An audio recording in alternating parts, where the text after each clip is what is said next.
le grand peuple d'Arménie a tout eu. Le génocide et puis le négationnisme. Cette plaie brûlante et vivante. Il a tout eu. La double peine et la double douleur. Alors pour ce centenaire, il y a beaucoup d'événements qui sont organisés, des colloques, une exposition à la mairie de Paris qui va accueillir le musée d'Erevan, et puis bien sûr un grand événement international à Erevan le 24 avril. Mais pour lancer cette soirée, j'invite d'abord les deux co-présidents du CCAF, c'est-à-dire Arad Oranian et Mourad Papazian, à nous rejoindre, ainsi que Alexis Kopsian, qui est le président de la mission 2015 du CCAF, Pascal Chamassian, que je ne peux pas ne pas connaître, secrétaire général et représentant du CCAF à Marseille, PACA, Michael Kazerian, président du CCAF Lyon Région Centre, et la parole est maintenant à Arad Oranian, co-président du CCAF.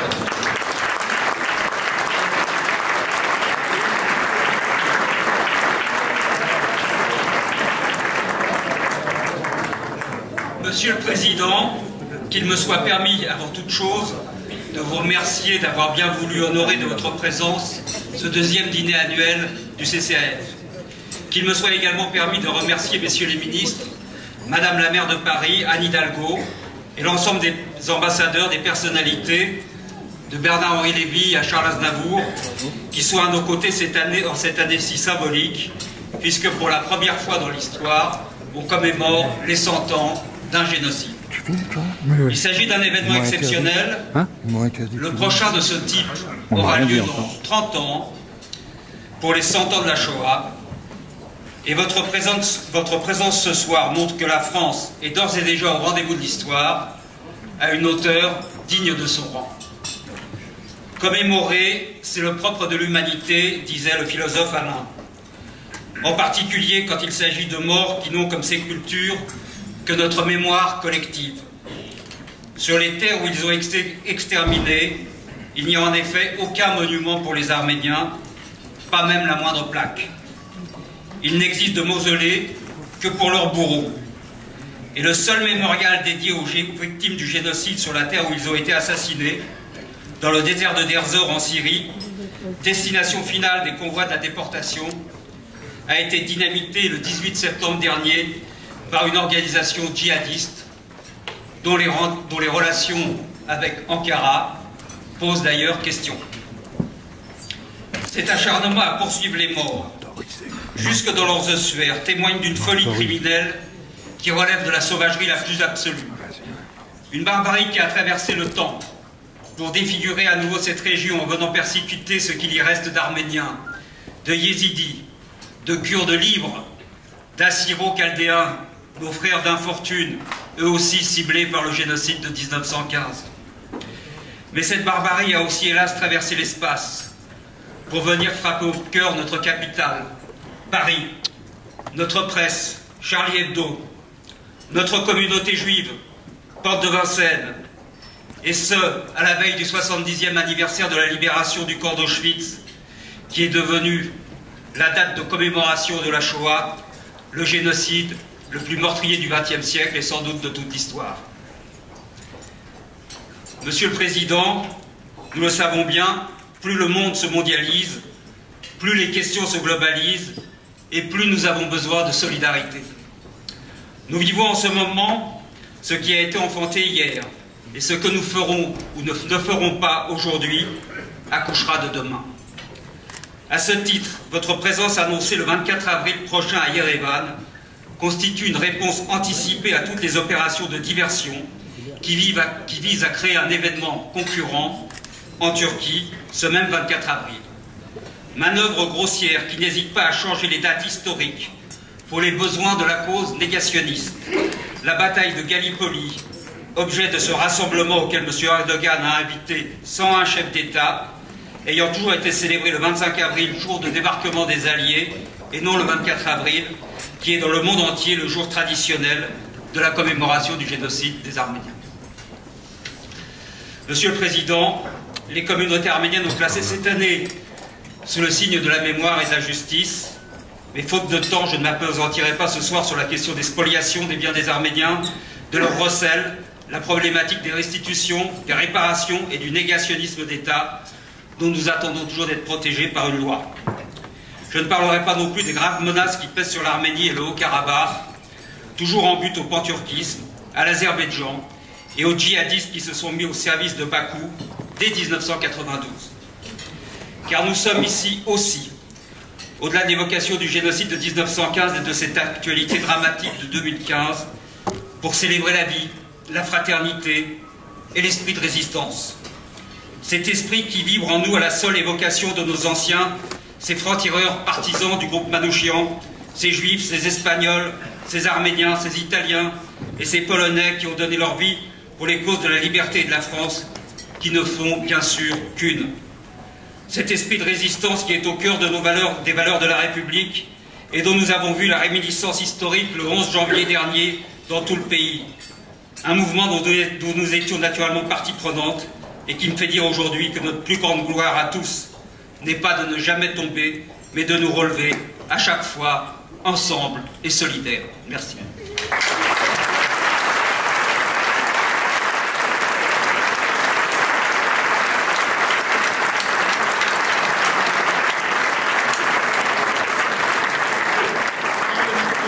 Mourad Papazian, lui aussi donc co-président du CCAF.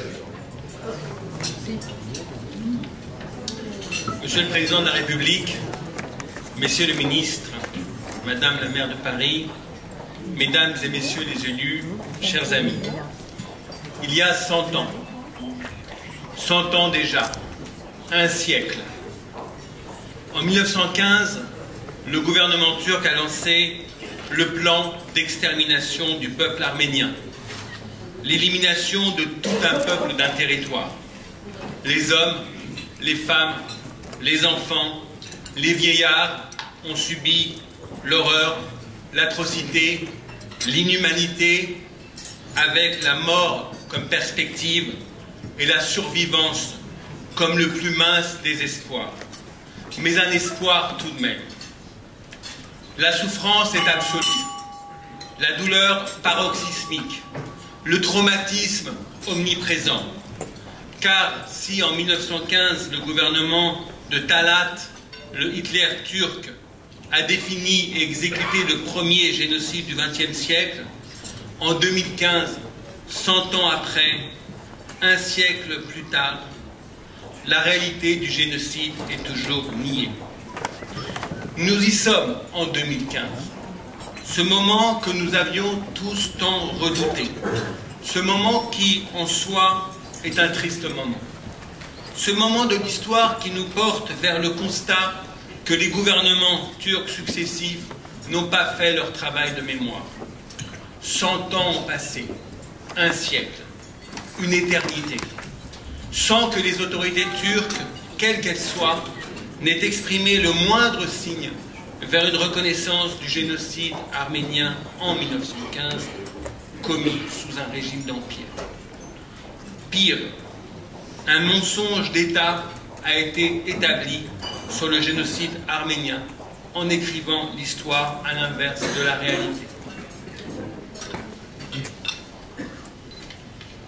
Pire, comme l'écrivait Taner Akçam, le gouvernement turc a industrialisé le négationnisme du génocide arménien.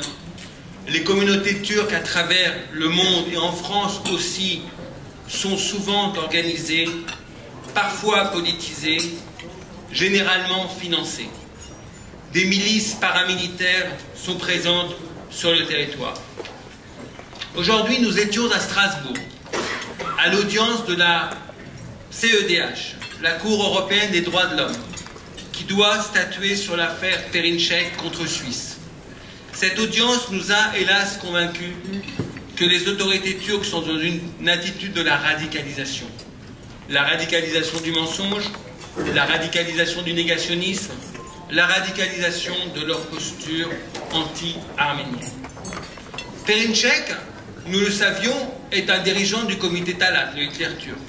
Mais ce matin, à Strasbourg, il a déclaré devant tous les juges de la CEDH que Talat est un héros de la liberté. Ce matin, à Strasbourg, le gouvernement français était, comme le CCAF, tierce partie, à côté de la Suisse, dans l'affaire Perinček contre Suisse. Un soutien réconfortant et qui confirme votre volonté, Monsieur le Président, de pénaliser la négation du génocide arménien par un projet de loi. Du jugement de la CEDH dépendra l'avenir de la pénalisation de la négation du génocide arménien. La justice est au cœur du combat du peuple arménien depuis des décennies. 2015 doit être l'année de la vérité et de la justice. Le processus de réconciliation doit se fonder sur celui des réparations. 2015 doit être l'année des grandes voix. Les grandes voix doivent se manifester clairement, puissamment, avec autorité. Comme Jaurès, que nous avons célébré à Erevan avec Bruno Leroux en septembre dernier, qui s'était élevé à plusieurs reprises à l'Assemblée nationale pour dénoncer les massacres des Arméniens dans l'Empire ottoman. Comme Mitterrand, qui est le premier président à avoir reconnu le génocide arménien en 1984. Comme vous, Monsieur le Président, vous qui avez démontré votre attachement à la cause arménienne à de multiples reprises, tant à l'Assemblée nationale, avec le lancement du processus de pénalisation de la négation du génocide arménien, qu'en participant aux commémorations du génocide arménien hier à Paris et demain à Yerevan. Et sur votre initiative, la présence de la France en soutien à la Suisse dans le procès Perinček est un engagement majeur que nous mesurons à sa juste valeur. Espérons qu'il sera décisif. Il faut savoir provoquer l'histoire. Et le rêve que nous faisons tous ensemble est celui d'écrire cette page de l'histoire avec l'encre de la réconciliation. La réconciliation n'est possible que si elle s'adosse à la vérité, si elle s'appuie sur la justice et si elle est la conséquence d'un processus de réparation. Et le pardon est la conséquence des réparations. Le pardon, quelqu'un disait, le pardon ne fait pas oublier le passé, mais il élargit le futur. Avec Gandhi, nous pourrions rappeler que le faible ne peut pardonner, pardonner appartient au fort. Alors oui, tout est encore possible. Et 2015 peut être l'année au cours de laquelle le pardon peut devenir une perspective d'avenir pour la Turquie, l'Arménie et la nation arménienne à travers le monde. Et vous êtes, Monsieur le Président, pardon de vous interpeller aussi fréquemment, parmi les rares personnalités au monde qui puissent établir un pont entre nous et accélérer au cours de cette année 2015 le processus de réconciliation sur la base du triptyque vérité, justice, réparation. Merci.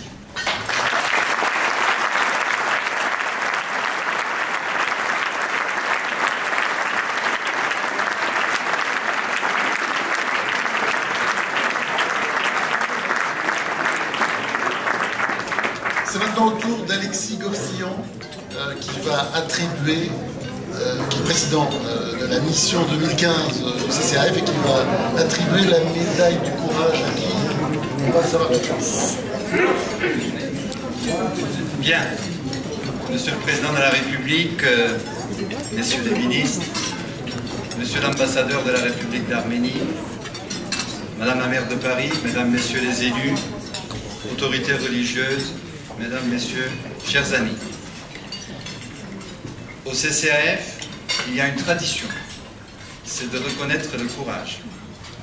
Et puisque Mourad Papazian a rappelé Jaurès, je vais également rappeler une autre de ses pensées, de ses citations, que d'ailleurs Madame le maire du 9e, aime à rappeler également, à Delphine Gurpin, Jaurès disait « Maintenir la tradition, c'est maintenir la flamme et non les cendres. » Donc il s'agit aujourd'hui de maintenir la flamme. Et la flamme, c'est celle qui est en nous, en chacun de nous, et celle du CCAF. Le CCAF souhaite tous les ans reconnaître le courage d'un homme ou d'une femme exceptionnelle qui combat pour la justice, pour la vérité, pour la mémoire et parfois même pour les réparations. Dans ce cadre, les années précédentes, avec Bertrand Delanoë, maire de Paris, mes amis Mourad Papazian et Arat Oranian ont remis la médaille du courage du CCAF à plusieurs intellectuels turcs. D'abord à Ali Ertem, qui est un intellectuel militant des droits de l'homme, qui vit en Allemagne, qui se bat pour la justice et la vérité, pour la reconnaissance du génocide, mais aussi pour les droits de l'homme et la démocratie en Turquie. Ensuite, notre éditeur Ragıp Zarakoğlu de Turquie, qui a longtemps travaillé également pour la reconnaissance du génocide, mais aussi pour que la vérité et la justice soient celles de son pays, c'est-à-dire la Turquie. Un autre Turc a pris la suite, M. Erol Özköray, qui lui-même a été reconnu comme un homme de courage et d'exception. L'année dernière, c'était le tour de notre ami Bernard-Henri Lévy pour son courage. Parce que quand il y avait de véritables problèmes de lutte contre le négationnisme, nous étions seuls, souvent très seuls. Lorsque nous l'avions rencontré, il était le seul à être avec nous dans ce combat, et pour le porter, il était normal de reconnaître son courage. Nous sommes aujourd'hui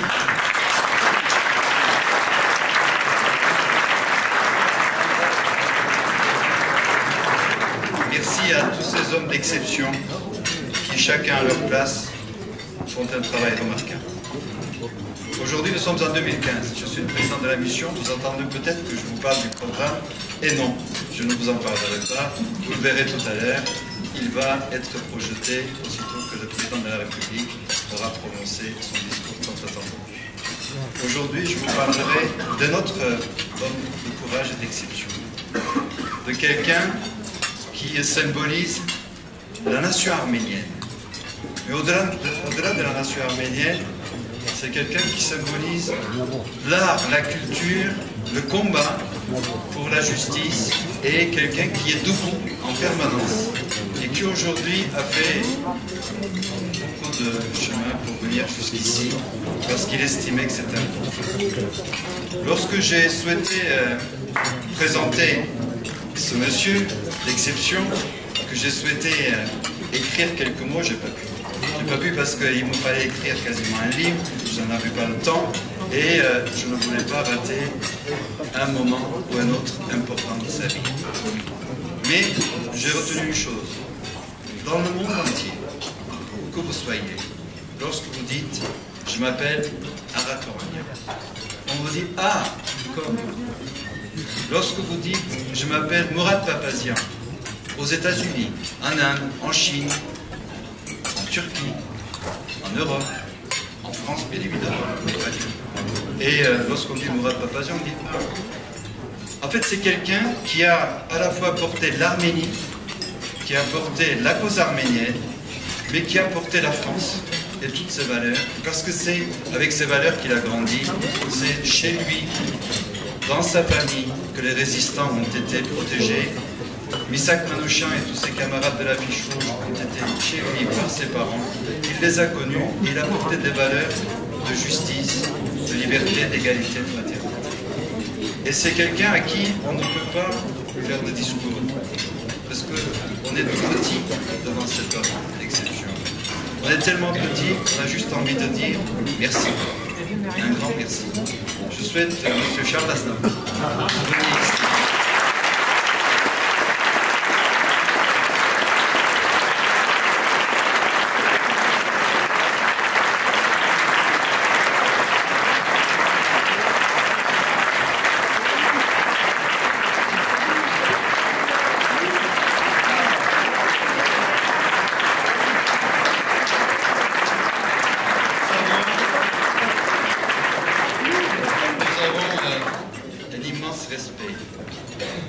véritable estime, mais surtout, nous avons un véritable amour.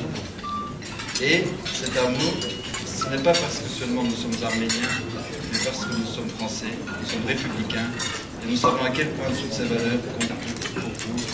Vous l'avez démontré depuis si longtemps. Si l'Arménie aujourd'hui est si connue, c'est parce qu'il y a eu pour toi l'Arménie avec Aznavour.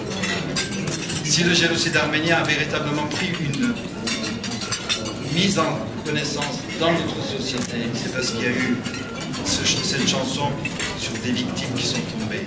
C'est tout ça qui est à votre actif, indépendamment des 1200 chansons, peut-être 180 millions de disques et toutes ces magnifiques réussites que vous avez eues dans votre vie, mais qui le sont au début, je pense que vous en aurez d'autres.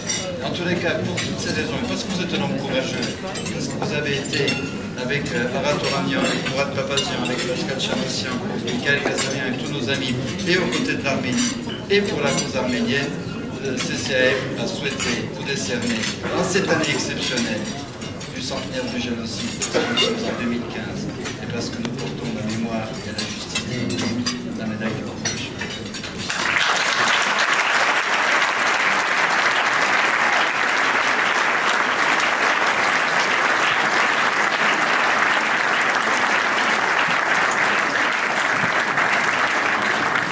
M. Aznavour a eu tant de médailles que même pour faire la liste, il serait trop long.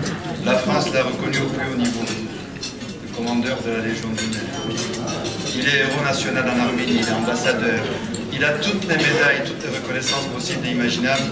Mais nous espérons que cette petite médaille, modeste, mais si riche et si pleine en soi, vous la garderez et que vous serez enfin le souvenir des 100 ans. Merci, monsieur.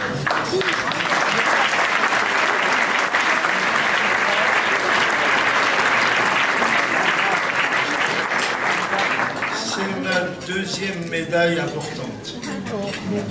La première était la médaille de l'Académie française. Moi qui ai vécu toute ma vie en ne pensant qu'à la langue française, j'étais vraiment très très flatté. Je ne suis pas un simple Arménien, je suis un Français d'origine arménienne. Et je crois qu'on l'est tous. Ma mère était une Arménienne de Turquie. Mon père, un Arménien de Géorgie. Ils étaient tous les deux soit turcs, soit géorgiens, comme je suis français. Je n'en bougerai pas. Je mourrai avec cette espèce de café au lait que je suis et qu'on ne peut pas séparer le lait du café. Quand on me demande qu'est-ce que c'est qu'un Arménien, je dis c'est un café au lait. Et souvent je dis c'est un agneau, parce que s'il n'était pas un agneau, il ne se serait pas laissé égorger par un peuple. Un peuple a égorgé un autre peuple uniquement parce que ce peuple voulait ses biens et ne connaissait pas ses vraies valeurs. Je ne vois pas un discours parce que je ne sais pas les faire. Je sais écrire, mais je ne sais pas parler. Je n'ai jamais été très adroit pour pouvoir m'exprimer sur une scène. Car quand moi je pense une note, un mot sur la note. Il y a d'autres notes que l'on paye au chèque, mais c'est évident qu'on n'en parle pas. Mais... Non, j'ai besoin de rien, merci au président. En tout cas, je vous remercie de tout mon cœur, je suis très ému ce soir. Merci.